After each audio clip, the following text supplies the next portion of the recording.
Dear student, मैं कुंदन कुमार। आज अपन discuss करेंगे structure of leg of cockroach. इस टॉपिक को आगे कंटिन्यू करने से पहले मैं प्रीवियस लेक्चर को एक बार रिमाइंड करवा दूं। हमने प्रीवियस लेक्चर में कॉकरोच के बॉडी को हमने देखा था। कॉकरोच की बॉडी को 3 पार्ट में डिवाइड किया गया था: हेड, थोरैक्स, एब्डोमेन। ठीक है, हमारा पहला पार्ट है हेड, दूसरा पार्ट थोरैक्स एंड तीसरा क्या है, एब्डोमेन। जब आपने थोरैक्स को देखा था तो इस थोरैक्स में आपको 3 सेगमेंट देखने को मिल रहा था: prothorax, mesothorax and metathorax.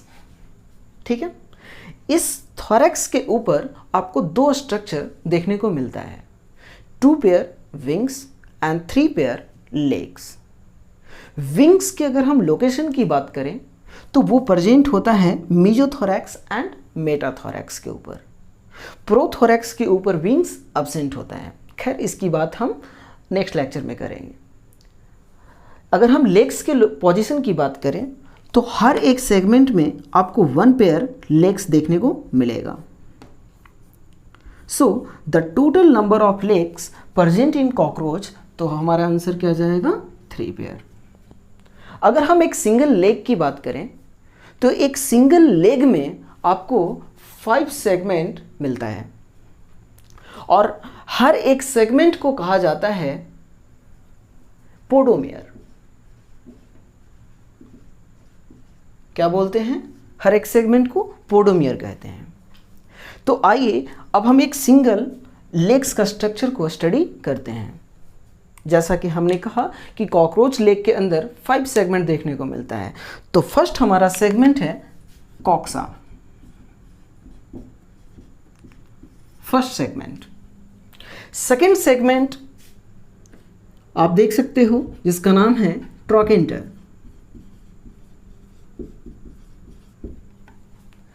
Third segment जिसे हम फीमर कहते हैं। फोर्थ सेगमेंट की बात करें इसका नाम है टीबिया। एंड फिफ्थ सेगमेंट को अगर हम देखें इसे कहा जाता है tarsus. Fourth segment tibia, fifth segment tarsus. तो कॉकरोच लेग के अंदर टोटल कितने सेगमेंट हैं? 5 segment: coxa, trochanter, femur, tibia and tarsus. आपको सेगमेंट इसी सीक्वेंस में याद रखना है। यह सवाल नीट में आ चुका है। अब देखिए, अगर आप कॉकरोच लेग को साइज के एस्पेक्ट से अगर आप स्टडी करेंगे तो आपसे पूछा जाता है कि broadest segment of cockroach leg, तो हमारा आंसर होता जाएगा कॉक्सा, ब्रॉडेस्ट सेगमेंट, राइट। लेकिन अगर मैं ये पूछूं आपसे कि small segment of cockroach leg, तो आप क्या जवाब देंगे?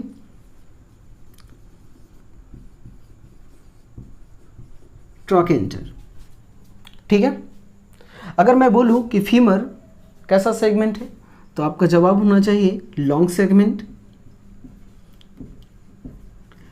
एंड अगर मैं आपसे ये पूछूं कि कॉकरोच लेग के अंदर लॉन्गेस्ट सेगमेंट कौन है, तो हमारा आंसर जाएगा टीबिया।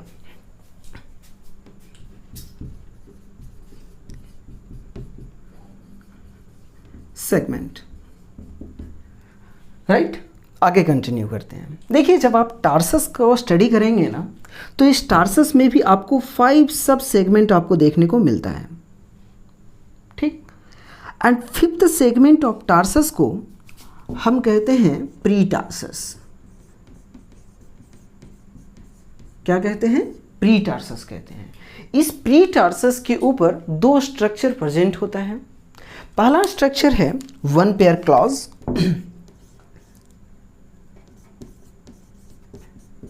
1 पेयर। एंड सेकेंड जो स्ट्रक्चर प्रेजेंट होता है जिसे कहा जाता है एरोलियम, या इसे एक और नाम दिया जाता है पल्विलस। काम क्या होगा इसका हम अभी डिस्कस करेंगे। तो ये जो सेकेंड स्ट्रक्चर जो आप देख रहे हैं इसे कहा जाता है पल्विलस, और ये जो स्ट्रक्चर जो देख रहे हो आप, इसका नाम है क्लॉज। काम क्या है समझते हैं। कॉकरोच रफ सरफेस पे क्लॉज की हेल्प से चल पाता है। वही अगर हम स्मूथ सरफेस की बात करें कि कॉकरोच किसकी हेल्प से चलता है, तो हमारा आंसर होगा एरोलियम। हमारे किचन के अंदर मार्बल जो लगा होता है, उस मार्बल काफ़ी ज़्यादा स्मूथ होता है, उसके ऊपर कॉकरोच इसी एरोलियम की हेल्प से चल पाता है। जबकि अगर सॉइल की बात करें, सॉइल पे कॉकरोच क्लॉज की हेल्प से चल पाता है। ठीक है, अब देखिएगा, इस टार्सस के ऊपर कुछ और भी आपको स्ट्रक्चर देखने को मिल रहा है। इस टार्सस के ऊपर हर सेगमेंट में एक्सेप्ट फिफ्थ सेगमेंट जो स्ट्रक्चर जो आप देख रहे हैं, इस स्ट्रक्चर को कहा जाता है प्लांट्यूली। ठीक, अब देखिए, ये प्लांट्यूली एंड एरोलियम दोनों एडहेसिव पैड की तरह वर्क करता है, जिसकी हेल्प से कॉकरोच दीवार पे चल पाता है। ठीक है, तो हम कह सकते हैं बोथ आर एडहेसिव पैड। ठीक है, आगे कंटिन्यू करते हैं। Between each segment of cockroach leg a special type of receptors are present. You can see here, हमने कहा कि दो सेगमेंट के बीच में कुछ आपको स्पेशल रिसेप्टर आपको देखने को मिलेगा। उस स्पेशल रिसेप्टर को हम कहते हैं प्रोप्रियो रिसेप्टर।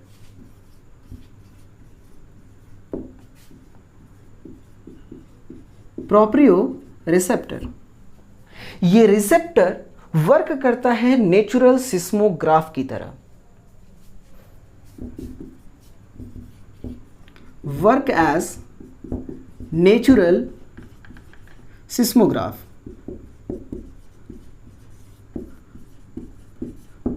ठीक है, तभी तो कॉकरोच को भूकंप आने का पता सबसे पहले लग जाता है। ठीक है, आगे कंटिन्यू करते हैं। अब देखिए, कॉकरोच के हर एक सेगमेंट के ऊपर टच रिसेप्टर, जिसे आप टेक्टाइल रिसेप्टर भी कहते हैं, और प्रेशर रिसेप्टर प्रेजेंट होता है। लेकिन ये रिसेप्टर आपको नेकेड आई से आपको दो ही सेगमेंट के ऊपर देखने को मिलेगा, फीमर एंड टीबिया के ऊपर। ऐसे इंटायर सेगमेंट में प्रेजेंट होता है, लेकिन फीमर एंड टीबिया के ऊपर इसका लेंथ जो है काफ़ी ज़्यादा होता है, जिससे आप नेकेड आई से देख पाते हैं। इस रिसेप्टर को, ये जो आप हेयर लाइक स्ट्रक्चर जो देख रहे हैं, जिसे कहा जाता है ब्रिस्टस, यही है हमारा tactile receptor and pressure receptor. Pressure receptor. ठीक है, तो ये हमारा कॉकरोच लेग का स्ट्रक्चर और उसका फंक्शन हो गया। तो अभी तक हमने क्या पढ़ा, आइए एक बार देखते हैं। कॉकरोच लेग के अंदर 5 सेगमेंट मिलता है, coxa, ट्रॉकेंटर, femur, tibia and tarsus. ये आपको इसी सीक्वेंस में आपको याद रखना है। टार्सस के अंदर आपको 5 सब सेगमेंट मिलेगा। ठीक है, 5th सेगमेंट ऑफ टार्सस को हम प्री टार्सस कहते हैं। उस प्री टार्सस के ऊपर आपको 2 स्ट्रक्चर मिलता है, 1 पेयर क्लॉज एंड एरोलियम। ठीक है, अब इंटरेस्टिंग चीज़ ये है कि ये जो आप एरोलियम देख रहे हैं, जो कि ब्लैटा जेनस के अंदर एब्सेंट होता है। ब्लैटा जेनस, हमारे यहाँ 2 जेनस कॉकरोच का है, पेरीप्लैनेटा एंड ब्लैटा। पेरीप्लैनेटा के अंदर ये एरोलियम प्रेजेंट होता है, जबकि ब्लैटा जेनस के अंदर ये एब्सेंट होता है। ठीक है, इसी टार्सस के ऊपर कुछ और भी स्ट्रक्चर प्रेजेंट है, जिसे हम प्लांट्यूली कहते हैं। प्लांट्यूली एंड एरोलियम दोनों एडहेसिव पैड की तरह वर्क करता है, जिसकी हेल्प से कॉकरोच दीवार के ऊपर चल पाता है। ठीक है, फिर हमने कहा कि कॉकरोच के हर सेगमेंट के बीच में कुछ स्पेशल रिसेप्टर प्रेजेंट होता है, जिसे हम प्रोप्रियो रिसेप्टर कहते हैं, जो नेचुरल सिस्मोग्राफ की तरह वर्क करता है। ठीक, कॉकरोच के हर सेगमेंट के ऊपर टेक्टाइल रिसेप्टर यानी टच रिसेप्टर और प्रेशर रिसेप्टर प्रेजेंट होता है। ठीक, यहाँ तक आपको समझ में आ गया होगा। अब आपसे एग्जामिनर एक सवाल पूछता है कि क्या कॉकरोच लेग के अंदर फिब्यूला प्रेजेंट होता है। देखिए, वैसे अगर हम बात करें फिब्यूला की, तो ह्यूमन लेग के अंदर ये प्रेजेंट होता है, और ह्यूमन लेग के अंदर फीमर भी होता है, टीबिया भी होता है। ठीक है,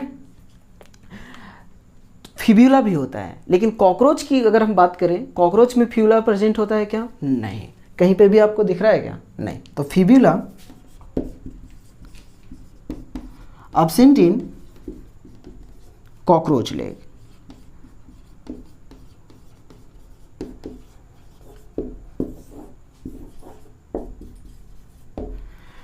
थैंक यू वेरी मच। आज के लिए इतना ही।